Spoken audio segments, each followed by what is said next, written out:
My husband had been unreachable for almost 3 days. He said, "I won't reply for a while." but my concerns were growing. I thought I should contact the police soon. Just as I was thinking that, I got a call from one of my subordinates. "Ma'am, your husband passed away in an accident." Huh? Why did she call me? I couldn't think about that right now. I hurried to the hospital. There, I saw my husband's unrecognizable body. My name is Harper, 28 years old. I got married 2 years ago and live with my husband while working at an IT company. We want to have children someday, but not yet. My husband's name is Christopher, 2 years older than me. He is very dedicated to his job. Just the other day, there was talk of him getting a promotion. That day, as soon as he got home from work, he happily rushed up to me. "Harper, listen, I might get a position soon." "Really? That's amazing." "Yeah, I'm so happy. It's been tough, but I'm glad I worked hard." "Christopher, you've been working so much on your days off. I'm really happy for you. Congratulations." Yes, my husband was so dedicated to his job that he gave up his days off to work. He often worked late and came home just before the date changed. I worried about his heavy workload at times, but finally, it paid off. Seeing my husband so happy made me feel happy too. I can't lose either. I thought, I'll try harder too. However, since that day, I started to notice something off about Christopher. His overtime increased even more, and he wouldn't come home until after midnight. His weekend work, which used to be only a few times a month, gradually increased. And last month, he went to work, even on Saturdays. Not only that, but I felt his attitude towards me had become somewhat cold. We used to go out on our days off, but that stopped recently. Isn't that strange? Why doesn't he seem at all tired, despite working so hard? Concerned, I decided to subtly ask my husband about it. I waited for him to come home late from work and brought up the conversation. "Hey, Christopher, can I talk to you for a minute?" "What? I'm tired and want to sleep." "Lately, you're always on your phone before bed. Even though you come home late, aren't you getting sleep deprived?" "What are you trying to say? How I spend my free time is my business, right?" "That might be true, but are you really that busy with work?" At my question, his expression stiffened for a moment. Not missing that, I pressed him further. "I understand you have a lot to do since you got promoted, but isn't it too hard? You have too many weekend work days. And isn't it bad for the company to overwork employees?" "I have no choice. I'm not doing overtime and weekend work because I want to." "But isn't it too much?" "You don't understand my job, Harper, do you? Don't butt in when I'm tired from work." With that, Christopher left the living room. After that, my uneasy feelings didn't go away. Then one day, I usually commuted by car, but on my way home from work, I got into an accident. I was rear-ended by another car and taken to the hospital by ambulance. I had bruises all over my body. After several tests to be safe, I was told to stay in the hospital for a few days. To have a change of clothes brought to me, I called my husband. However, no matter how many times I called, he didn't answer, and he didn't reply to the messages I sent. You should be done with work by now, so why? Until now, we could at least exchange messages during his overtime. I kept calling him every few minutes, and it finally connected an hour later. As I tried to explain the situation, he let out a big sigh. Ugh, you're so persistent. Can't you tell I'm working overtime if I don't answer the phone? I'm sorry, but that's not the issue right now. Huh? What do you mean? Actually, I got into an accident on my way home, and I'm in the hospital now. My whole body hurts, but they said there's no life-threatening injuries. An accident? Ugh, what a pain you're causing. I involuntarily let out a, "Huh?"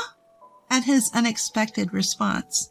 He continued mercilessly, as I was at a loss for words. Stop getting into accidents when I'm busy. I'm not paying for the car repairs, all right? I understand, but I need you to bring me a change of clothes. What? Why do I have to do that?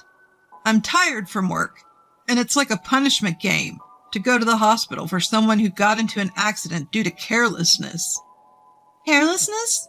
Why are you talking like that? Besides, it wasn't my fault. It was the other drivers. Stop nagging. Anyway, I'm not going, and I won't reply for a while. Figure it out yourself. The call ended there. The busy tone echoed in my ear, pushing my heart to the limit.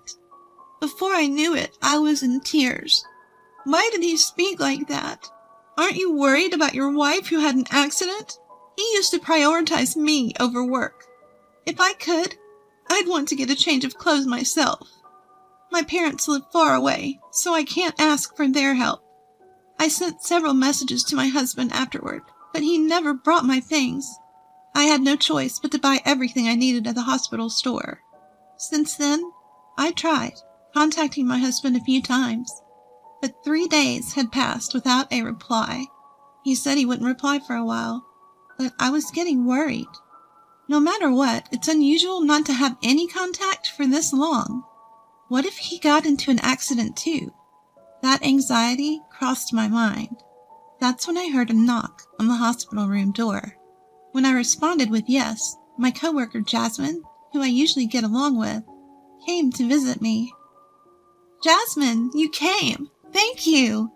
I was surprised when I heard you had been in an accident after I contacted you since you hadn't been at work for a while. It's not a big deal. Just some bruises and a broken bone.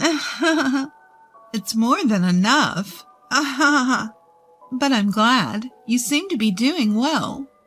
For a while, we chatted and laughed about trivial things. As visiting hours were ending, Jasmine started to get ready to leave. But then, she stopped and looked troubled. I cautiously asked her, "Jasmine, what's wrong?" I'm sorry, Harper. I don't think I should say this now, but I saw it. Saw? What did you see? I saw your husband walking with Daisy. What? When did that happen? 3 days ago. The Daisy Jasmine mentioned was a junior coworker at our company. I had been her mentor when she was a new employee. Even now, a few years later, we'd go to lunch together once a week. Why would she be with Christopher? Daisy and my husband should have last met at our wedding. Could it be? But there's no way they would do something like that. Despite thinking it was impossible, the worst-case scenario crossed my mind. According to Jasmine, she saw my husband with a suitcase and Daisy 3 days ago. Since then, Daisy has been on paid leave.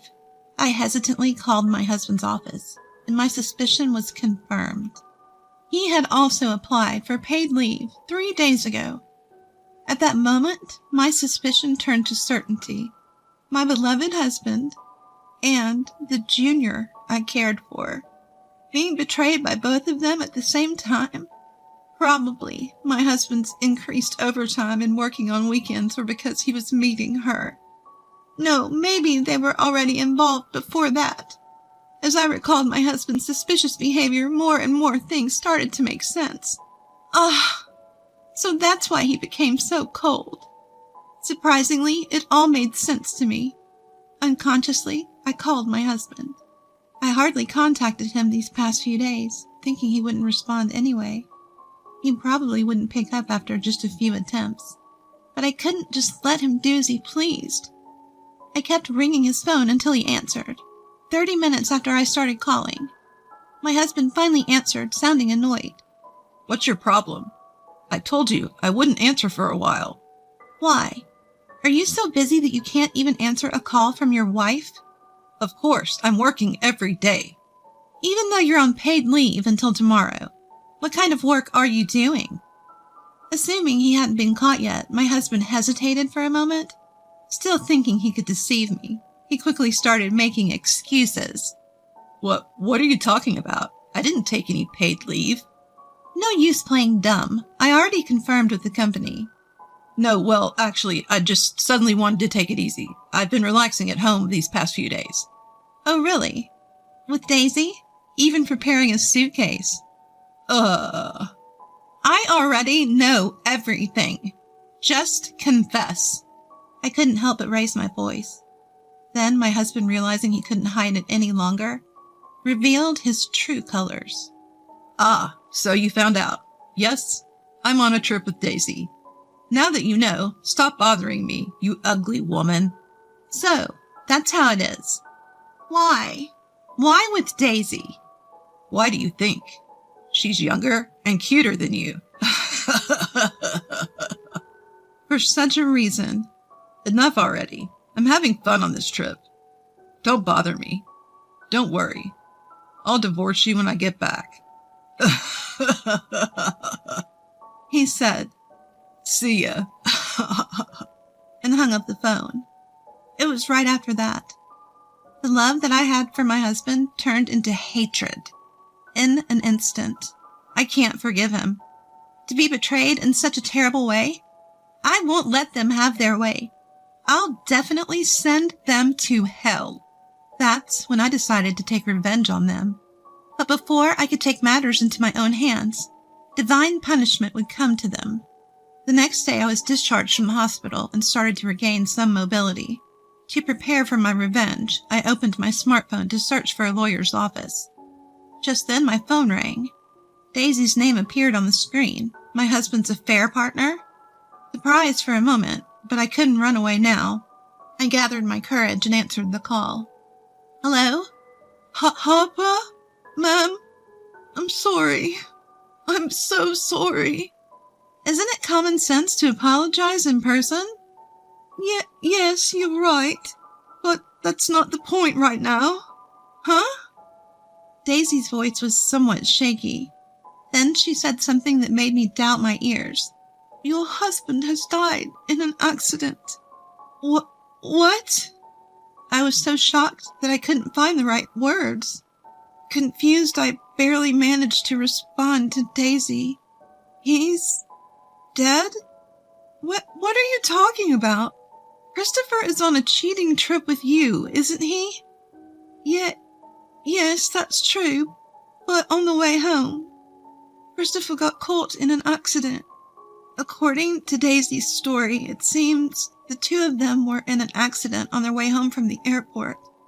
Christopher was hit by a car, and although an ambulance was called right away, he didn't move a muscle. To my surprise, the hospital Christopher was taken to was the same one I was staying at. I quickly hung up the phone, explained the situation to the nurse, and headed to my husband's side. I had to move using crutches as my broken bone hadn't fully healed. Since I heard he had died, I assumed I'd be taken to a morgue or something, but incredibly, Christopher was still alive. However, he was seriously injured. Just after I arrived, a breathless Daisy rushed in. Seeing Christopher lying in the bed, she collapsed on the spot when she realized he was still alive. I had a lot to say, but unfortunately Christopher was in critical condition. I told Daisy we'd talk later, and we each went home that day. Days later, Christopher barely pulled through, but the accident left him paralyzed from the waist down, forcing him into a wheelchair. My in-laws were furious when they found out about the affair trip. Although they must have felt something, seeing their challenged son, they scolded him clearly, saying, "You brought this on yourself by having an affair." After my in-law left, I called Daisy and decided to have a talk with her and my husband. When I arrived at my husband's hospital room, they were having a loud argument. "If you hadn't pushed me that time, none of this would have happened. It's all your fault." "What? You're the one who wanted to take that route. Don't blame me." "What did you say?" "In the first place, this happened because you wanted to go on a trip. I paid for everything. Give me my money back. Pay for the treatment, you lousy woman. You hurt the man you love, so you should pay, right?" "Don't be ridiculous. Who would get serious with a guy like you? This was just a fling. I'll never see you again." "What?" The two of them carried on their unbearable argument, apparently not realizing I was there. I couldn't take it anymore. I forcibly opened the door to the hospital room, took a deep breath, and shouted at them. "Enough! It's because you had an affair in the first place that this happened. Take your blame game somewhere else." Harper. Ma'am? Finally realizing I was there, their faces quickly stiffened. Ignoring their confusion, I continued. How can you still argue in a situation like this? Do you even understand the situation you're in now? Christopher was the first to answer that question. Harper, don't worry. I'm breaking up with this stupid woman. So? So I realized that it's always been you for me, Harper. What are you saying now? We're getting divorced, right? What? I couldn't help but burst into laughter at my husband's dumbfounded expression. Didn't you say it? When I get home, we'll get a divorce. Or what? Now that you've fought with your affair partner, you want to stay married to me. Are you an idiot? There's no way I'd spend my life with a piece of trash like you. Harper, why? Didn't you love me? Don't mess with me. Who betrayed that love first? It was you. After all that talk about getting a divorce, you want to get back together when it's convenient for you? I'm not as cheap as you think. If you understand that, never show up in front of me again. Keep regretting this for the rest of your life, you jerk. My husband was stunned by my yelling. Daisy was pale and trembling. Later, I was discharged from the hospital and decided to stay at my parents' house for a while. After that, my divorce from Christopher was finalized through a lawyer. I demanded alimony from him and Daisy, which they paid in full. Christopher was fired from his job due to this incident. It turned out he'd been using company money for their affair. Adding to his paralysis, he was easily dismissed. All that remained for him was a claim for damages from the company. Finding a new job with his condition would probably be difficult. It didn't take long for word of Daisy's affair with my husband to spread throughout the company. She was met with cold stares and eventually couldn't stand the atmosphere and began skipping work without permission. As a result, I heard she finally submitted her resignation. Now those two will probably never lead a decent life again. Even so, I don't feel sorry for them. This is a disaster they brought upon themselves. As for me, I rented an apartment near my workplace and started a new life. Many colleagues show concern or curiosity, but honestly, my feelings are mixed, and I can't describe how I feel. But such trivial rumors will probably die down soon. Now, I want to enjoy my life without being swayed by others.